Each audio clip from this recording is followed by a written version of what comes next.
A lot of people are focused on buying teams and getting into leagues, which is great. And that's a part of the sports ecosystem, but it's a lot bigger. You think about streaming, you think about live venues like the actual stadium, social media, which is actually now playing a big part in sports, which we can talk about. So there's these, what I call the picks and shovels, the infrastructure. That's what we're focused on, is like the technology that will multiply the value of sports. Today on Take the Stage, we shine the spotlight on Lorine Pendleton, founding partner at 125 Ventures, an early-stage venture firm investing at the intersection of sports, media, entertainment, and technology.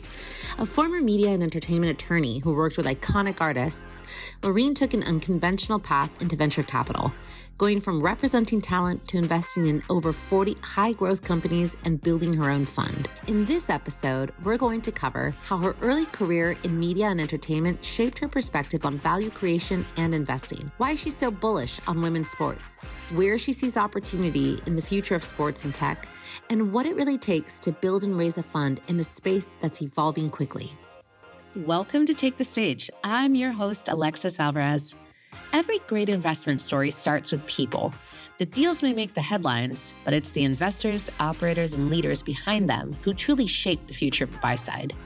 Each episode shines a spotlight on the people driving change across private equity, private credit, and venture capital.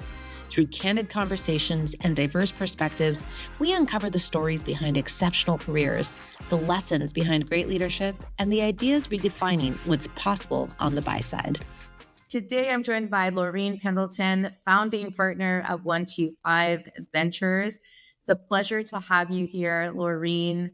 I want to just kick off and dive right in. I have as I mentioned, a lot of topics that I want to cover. But I want to start off with this. So what's the version of your story that most people don't hear?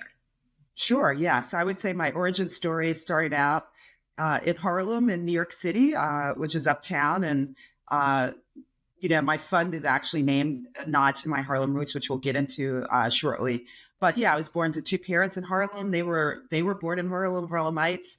And so that was kind of a formative time of my life. I played sports, I played music. My parents instilled in me education. Both of them came, not from a lot, but my dad went on and went to undergrad and got his graduate degree, worked at IBM and Exxon, big companies. And so he always said, if you have education, no one can ever take that from you. And so I just really embraced education. And even as a young kid, he would bring home Time magazine every week and had me read it cover to cover. And, sometimes I didn't want to do that. I wanted to go out and play with my friends, but it really was a gift because it allowed me to kind of see the world. So I was a really well-rounded student and then went off to Brown and that was really great. I didn't pursue sports during my college years because there was really no future for women in sports when I was around that time, which is really great to see that that's not the case now for women. And one of the things how I kind of, got into media entertainment, I was a radio DJ at the College Station. And that was really exposed me to the record industry, the music industry. And so when I graduated, I had a job to work at a tech company out on the West Coast. I also had a job at a big bank. I did not do any of that. I went to join a record label, Capitol Records, Blue Note, the jazz label, and, not making much money, but I followed my passion. And that is what led me into down the path of getting into kind of media entertainment. So going back to the fact that, you were kind of, you kind of moved into entertainment. You were in rooms with very important artists, Prince, Stevie Wonder, I'm sure many, many others. What did you see behind the curtain that maybe changed how you thought about business? Yeah, so I guess what I also would add after the record label, I worked at a couple of record labels. Then went to go work with William Morris Agency, which is a big talent literary agency, now William Morris Endeavor, where we represented a lot of these celebrities. And I was in the legal department. I negotiated their deals. And then I went to go work for an entertainment boutique law firm where I represented these artists that you mentioned, Prince, Chaka Khan, Stevie Wonder. What I took away is that these are some really talented creators. Now we have the creator economy, but they were like creators before the creator economy, creating music. But, basically the bottom line is that they were creating intellectual property. They were creating content, and that content was valuable, and they were signed to record labels. They were monetizing it. They would go on tour. We worked on their touring agreements, and that's really how a lot of artists make their money. Unless, you are a very big prominent artist. Now things have changed a bit because you can go direct to fans. You have a social media following. You can actually bypass record labels, but at the time that didn't exist. And so these were people who were creators. They had a value. You had, companies that saw value in them. That's really where they made a lot of their money. And just like it gave me a window into monetization of an asset, which is like something that a human has created. And I guess all those assets are created by humans in a way, but this whole intellectual property, this creative, something around the creative element. And now when we fast forward and we look at technology and intellectual property, right now, and that's why I'm so bullish about sports. You have people that can make, they can make films, they can make videos, they can make art, they can make songs. Like, I represent an artist that were creating songs. You've got platforms, AI platforms, where you could actually create a song. You put in what you want, and it'll create a song. And I think that experience gave me a lens into just how you can monetize things. And then also I say sports is AI proof.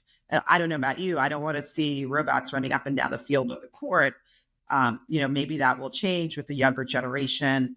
But I think that's really kind of the last bastion of like intellectual sports is kind of you creating content, but where it brings people together, it keeps our attention. You think about the Super Bowl, you think about the Olympics.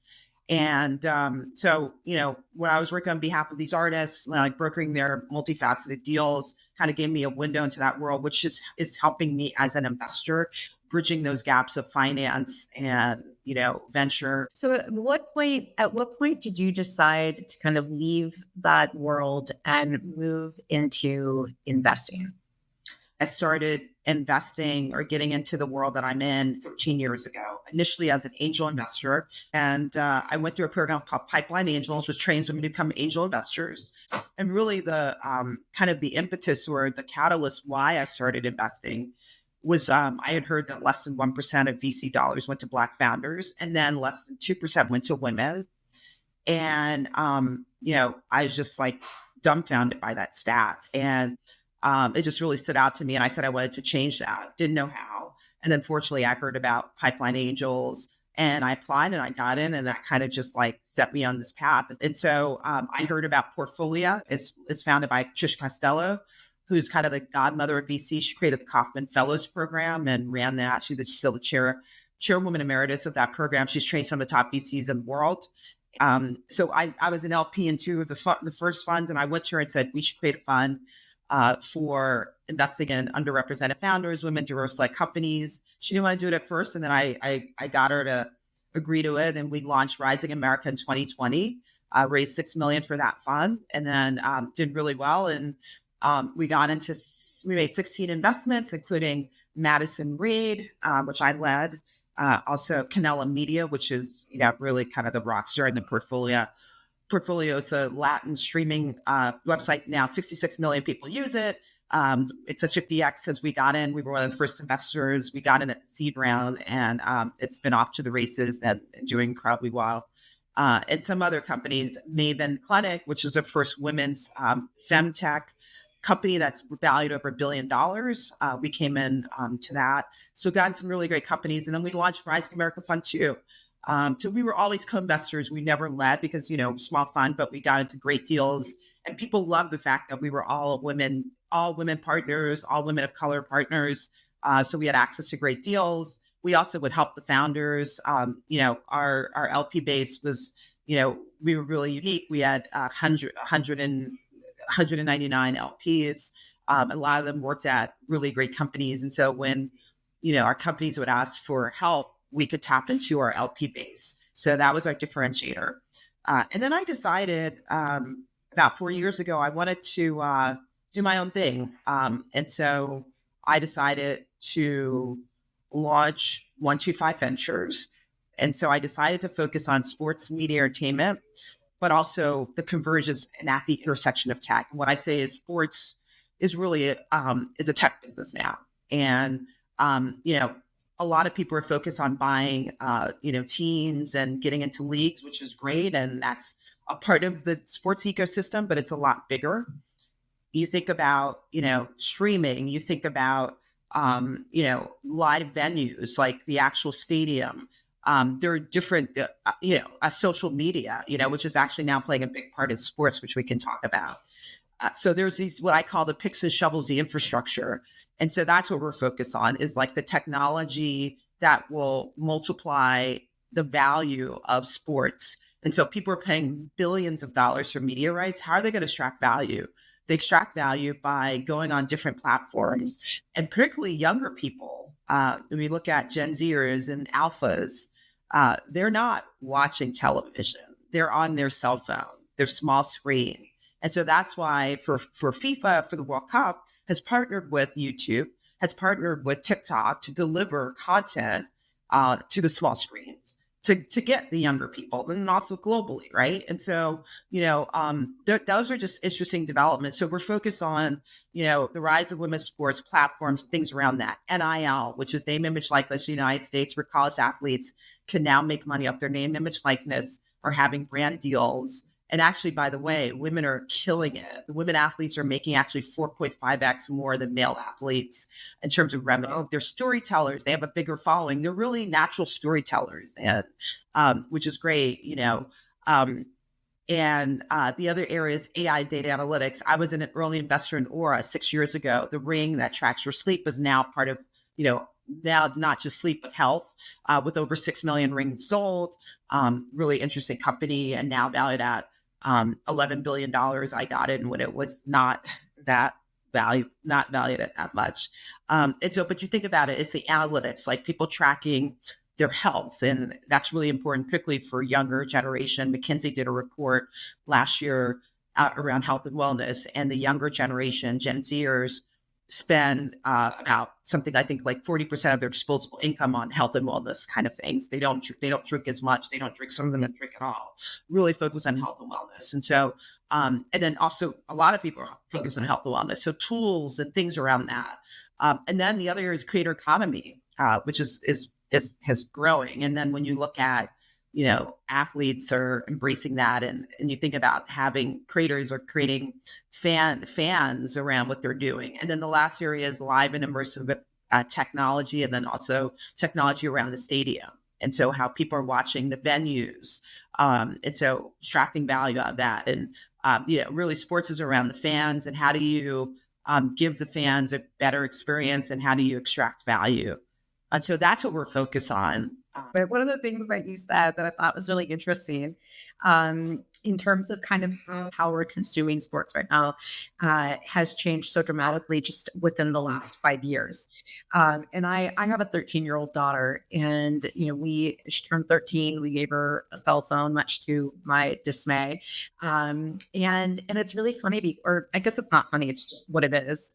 Because I said something. I was talking about the news, and she was like, "What? I hadn't heard that." And she like grabbed her phone. And, my initial reaction is, well, I'm going to go to ABC, or I'm going to go to one of the local news sources. And I know you probably went to. Go ahead. I'm going to hear this. Yeah. I know. And she's like, wait.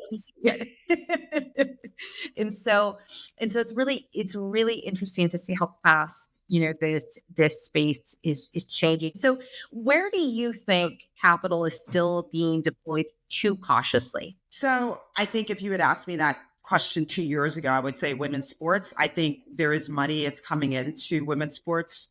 Deloitte, they put out an annual report every year called Game Changers around women's sports. They've been under predicting the revenue. Now they're saying it's $3 billion will be women's sports next year. And, every year it's surpassing it. It's growing at a higher growth than men's sports.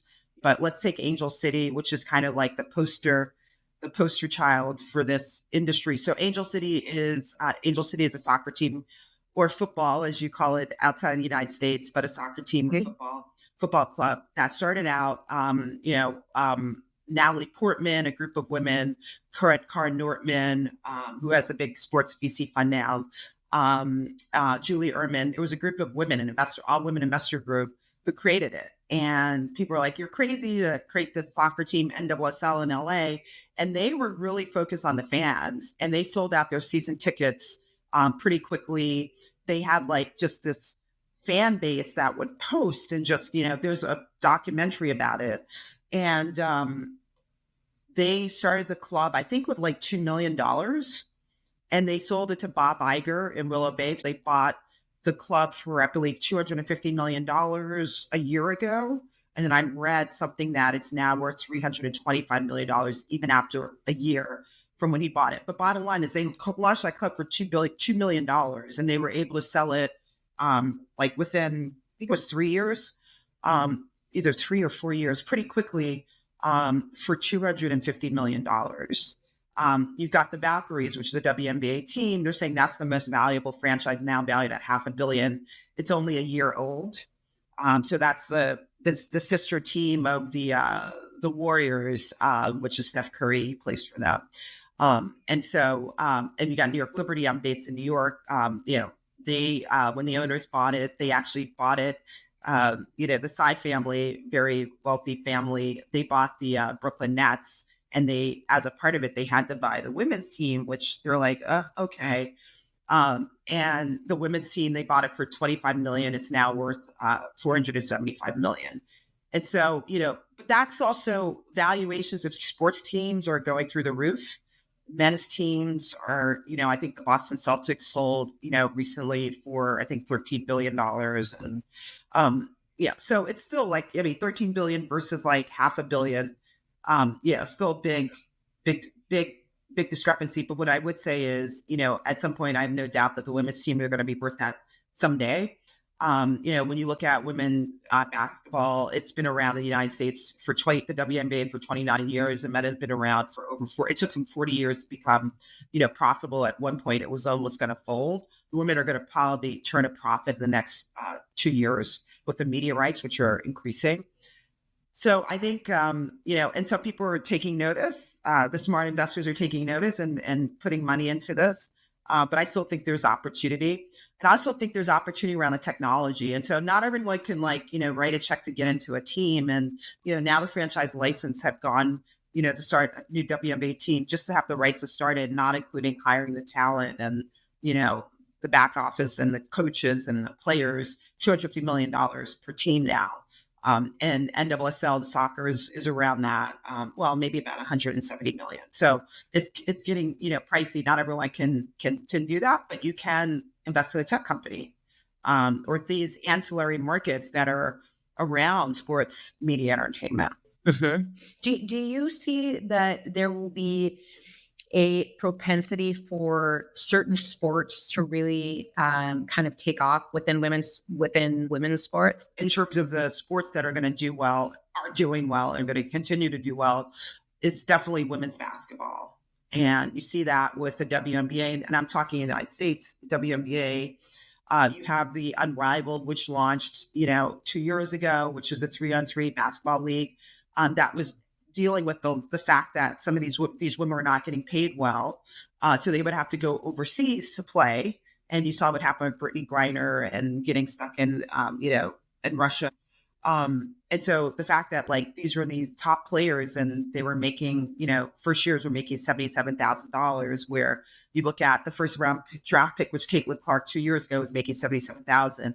And then her counterpart, who was a man, was making first round draft pick was making $12 million.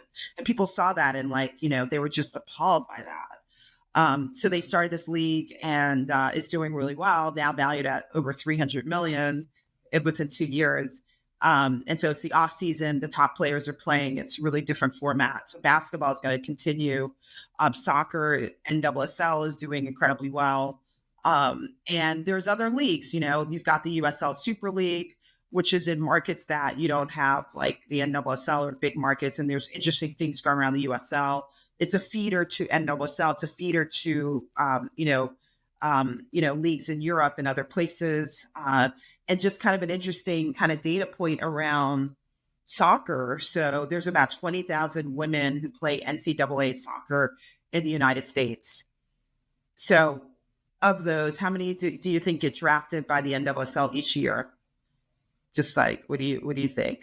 They're at a number. I don't know. 100, 200? 37. 37.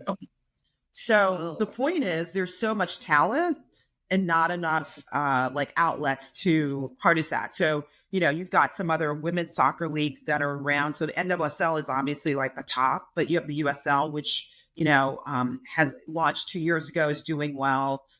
People are creating teams in different markets. Fort Lauderdale just launched, and just, so different markets where you don't have a big NWSL team, but you've got players and they can play and they want to play. And some of them, if they're good, they'll get called up to the NWSL or they'll play in Europe. So I think those are the two big ones. Hockey right now, women's hockey is doing really, really well. You have the Women's Pro Hockey League. They had a match recently, the New York team and Sirens in Madison Square Garden. It was sold out. You couldn't get a ticket, like sold out immediately. The women hockey U.S. team, they won their gold and they're riding that, and it's getting a different lens. And I was never a hockey fan, but I was watching the Winter Olympics and I watched the women and also the men, and it was just really exciting. And so, I wanted to get tickets to Siren to the match. I couldn't get them, but so it's growing. It's so I think those are like the three. Then volleyball. Volleyball is doing well. Actually, volleyball, more young women and girls play volleyball than any other sport in the United States. So massive. And so we've got volleyball. Yeah, I'm gonna interrupt you because you said a couple things that I wanted to touch on. So with my going back to the hockey piece, right? Because I'm from the West Coast. Like, I feel like if you're from the East Coast, there's a more likelihood that you're going to be a hockey fan. Yeah. Colder weather. Yeah, it makes sense. Colder weather. It's a little bit more part of the East Coast culture. And I would, when I was in college, I would, kind of catch the Stanley Cup, but it wasn't like very big. And I have to say, like, I have never been excited about hockey games. And like, I've gone to a couple Kings games, but it's not like, right. However, what I saw or what I experienced during this Olympics with both the men and women's hockey teams is something that I feel like I have never heard so much noise about American hockey team, and much alone female hockey team, right? I mean, you have with the men's, like there's a couple of like not the women's. How much of that do you feel is the media influence in? Because I feel like it was very hyped, and I feel like there was just so much noise, and I don't remember that existing in other Olympics to the degree that that existed in this particular one. How much of that do you feel is maybe the influence of the media kind of maybe taking a little bit of a bigger role in that narrative? Or what are your thoughts on that? Yeah, that's a great question. I think it's the wave of like the rise of women's sports now. Also the media kind of focusing on it. I watch the Winter Olympics a lot, just from obviously to enjoy it as a spectator, but then also just to see how, NBC, which, owned the media rights, how they were leveraging it. And by the way, kind of an interesting fact about that. So they actually sold out the inventory. They bought the media rights, and then advertisers want to get connected and, advertise.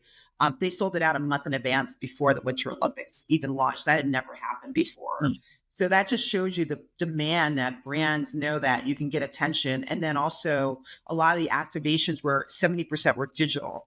So not like analog television, but like digital on social media, on like just digital platforms.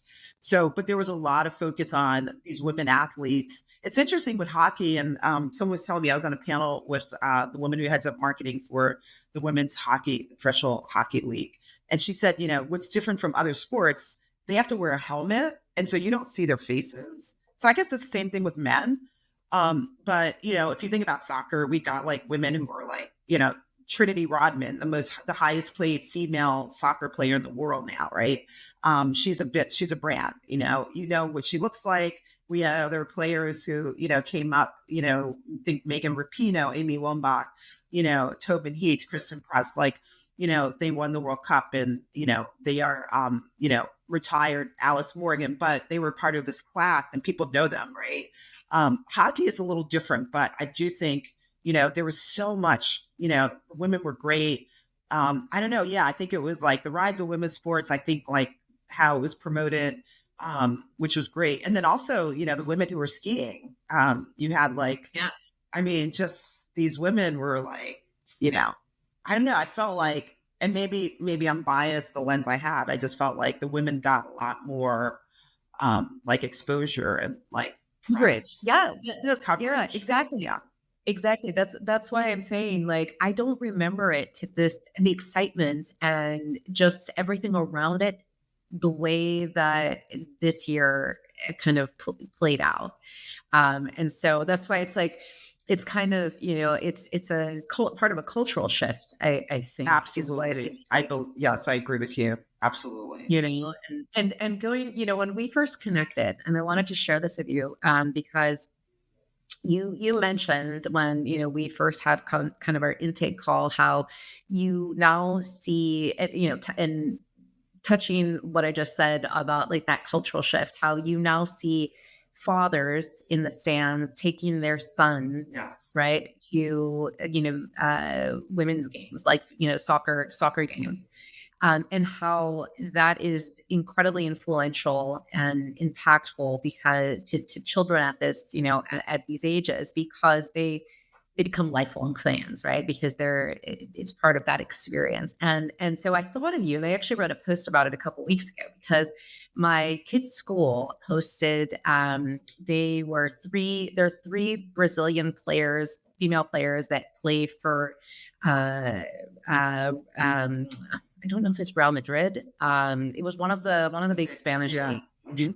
And they brought them to the school, and of course, like, and it was an after school event. It should have been like an in school. I feel like it should have been an in school kind of thing, but it was an after school event.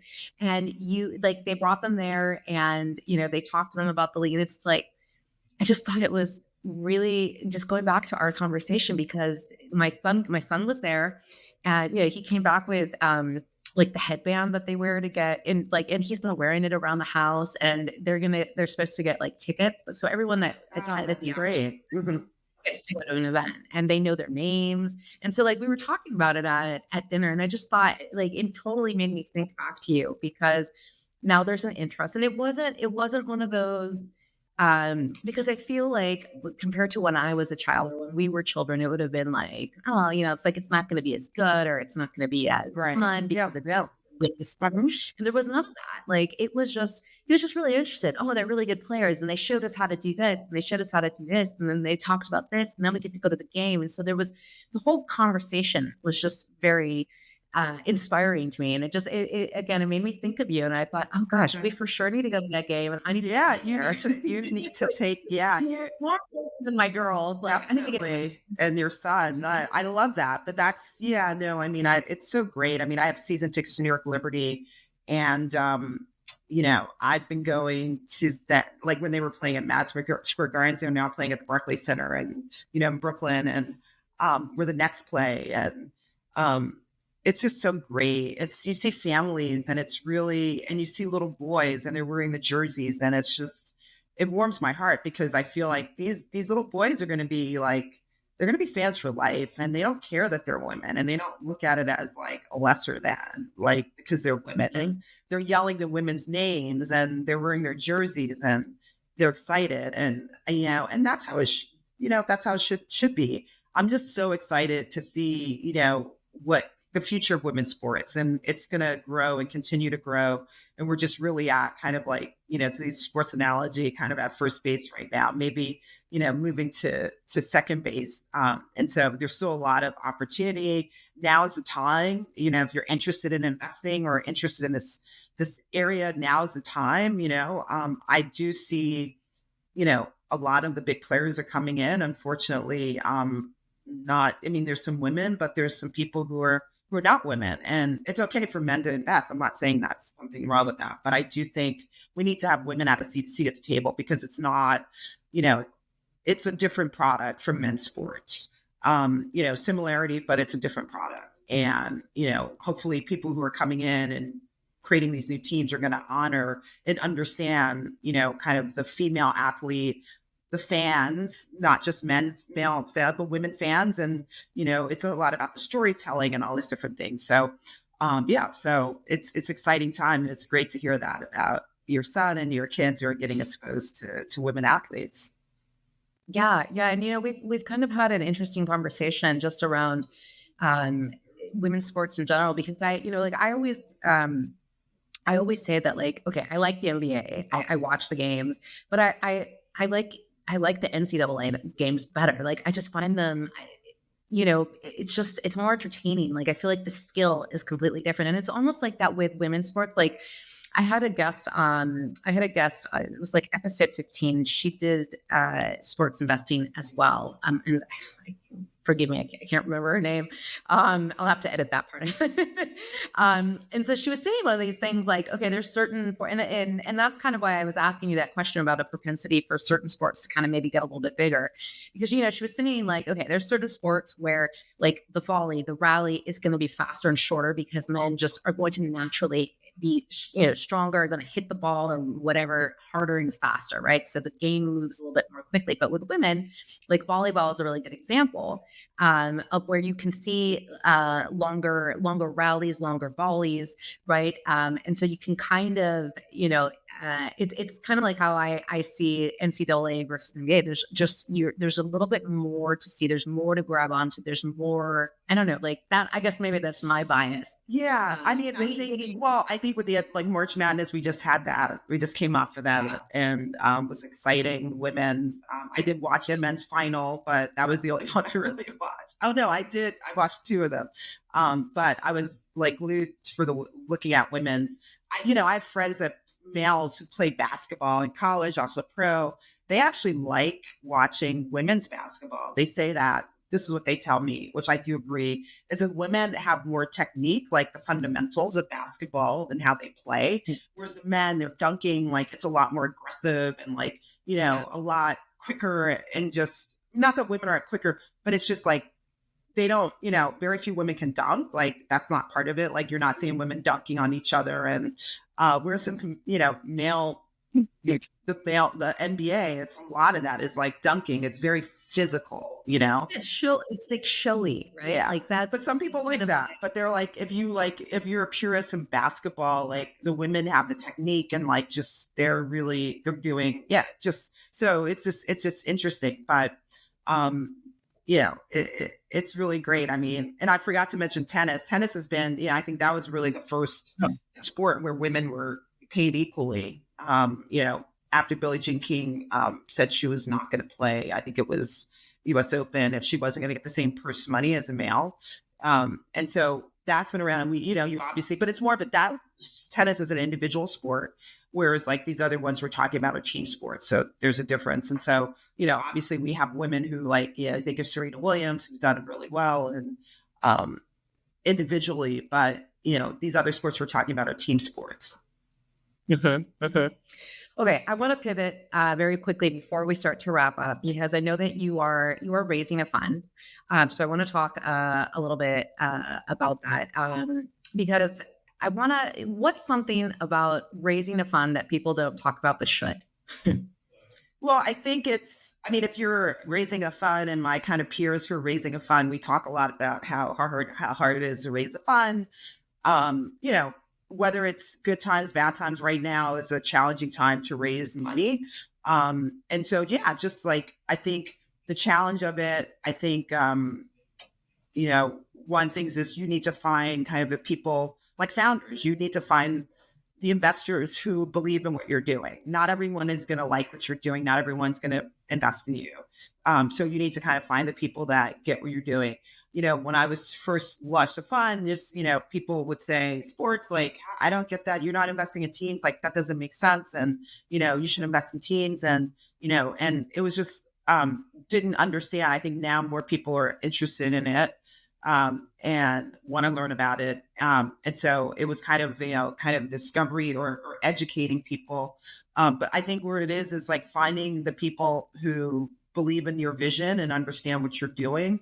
And so the traction I've gotten is around people who understand the industry, either they have own teams or they've made their wealth in the industry. And so they get it a lot quicker. I'm starting to get people who are not so well versed in, don't know a lot about sports, but are interested in it because now a lot of people are talking about it. So, but I would just say, just the challenges, you're going to get constant no's, like anything, like as an entrepreneur, I guess, I'm an entrepreneur. He knows for breakfast is what you said.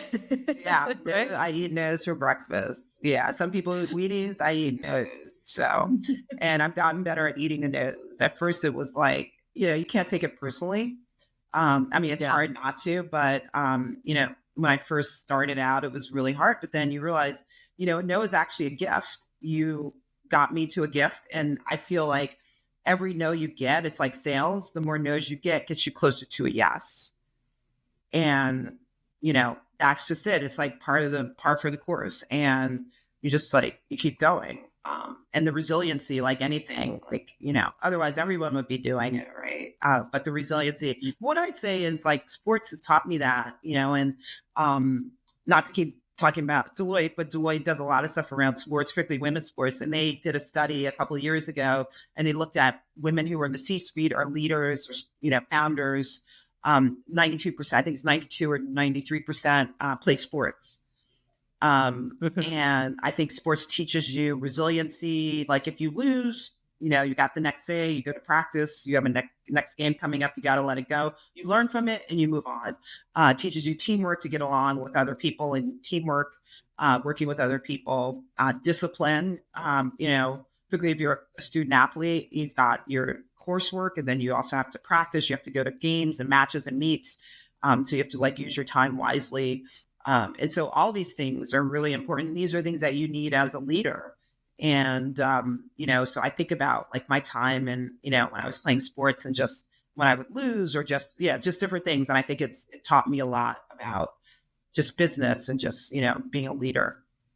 There's a certain kind of candidate that has a sports background that either played competitively throughout, their entire lives and played in college. And they just have this sports mentality that really serves them especially when they're going into investment roles. Cause it's a tough industry.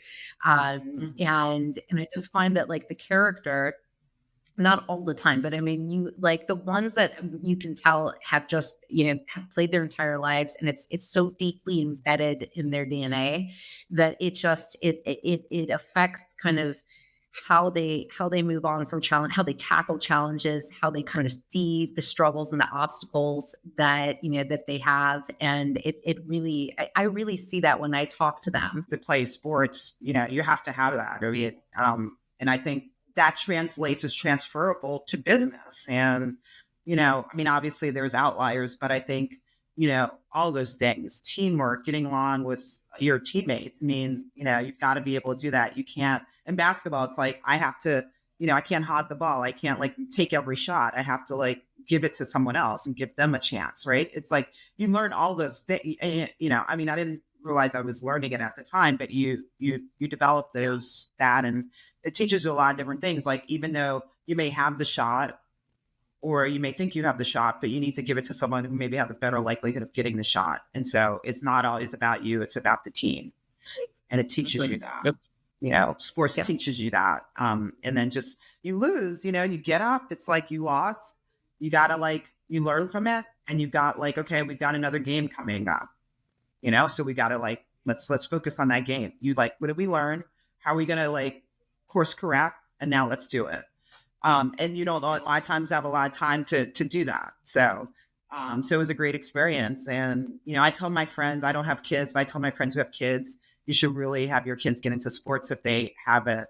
Even if they don't, let them try it. They may not like it, but at least you should let them have exposure to it because it'll teach them so many different things. There's a really good Kobe Bryant video clip of him speaking at the Milken Institute. And he basically says that, it doesn't matter. If you win, great. You still got to get up tomorrow and, practice. You lose, dang, that sucks, but you still got to get up tomorrow and practice. And so when you say practice also, so people see lights, camera, action, like the NCAA, that's the big stage, but they had to do so much stuff to get to that point. Like the workout, they have to work out, they have to go to practice. they're shooting like, free throws, like, 200 free throws, right? In practice, like all these little things that you have to do to get to that point. And so people don't, it's all the stuff, the little things that lead up to that. And so hopefully when they get to the big stage and they get to these like crucial moments, they're able to deliver, but they have to practice and they have to do all these like, and they, when I was thinking about when I was, yeah, I mean, you make me think about this. This is like years ago, but like we had 2 days a week, we would go in the weight room and we'd lift weights. And then we'd had some other days where we would, practice. And then we had, we have to go to games. And so I'm glad I was able to play sports. In some ways, I wish I continued in college, but I made the decision to do other things. And also, just like I said, it wasn't going to be a future for me. And I wanted to focus on my academics, some other things. But, growing up, it was great. My formative years, I played sports like pretty much my whole life growing up until, went to college. So. Well, now you're doing, something very influential, which leads me to kind of my last point here. But, when 125 Ventures succeeds at the level that you envision, what changes because you built it? I always want to kind of be a role model. So now it's really about like setting the stage for the next generation. It could be women, it could be a person of color. I mean, it could be anyone. I'm going to do everything in my power to make it successful. Is that, I create a path for the next generation. It could be the next generation of women, or whomever who has like big dreams and says like, look, I grew up a little girl in Harlem, right? And now here I am, right? So that's kind of my legacy, what I would want my legacy to be. Okay, awesome. Well, if people want to follow your work or learn more about what you're building, where should they go? You can reach me on LinkedIn. I'm using LinkedIn a lot. I think a lot of people using LinkedIn, so that's really easy to find me. And my name, Lorine Pendleton. I'm on Instagram. The fund is on Instagram at 125 Ventures. And then I'm on Instagram. I post kind of just the stuff I'm doing. And our website is 125ventures.vc. So you can find us there. We have a kind of contact us form if you want to reach out. And so that's how you can find me. Perfect. Well, we'll have to have you on again next year, and we'll have to do comparisons between I love it. between last year and the following years, and talk about these different trends and kind of what you're seeing and how you're influencing some of these changes. So you are welcome back anytime. Thank you. And I want to thank you for what you're doing. This is really great.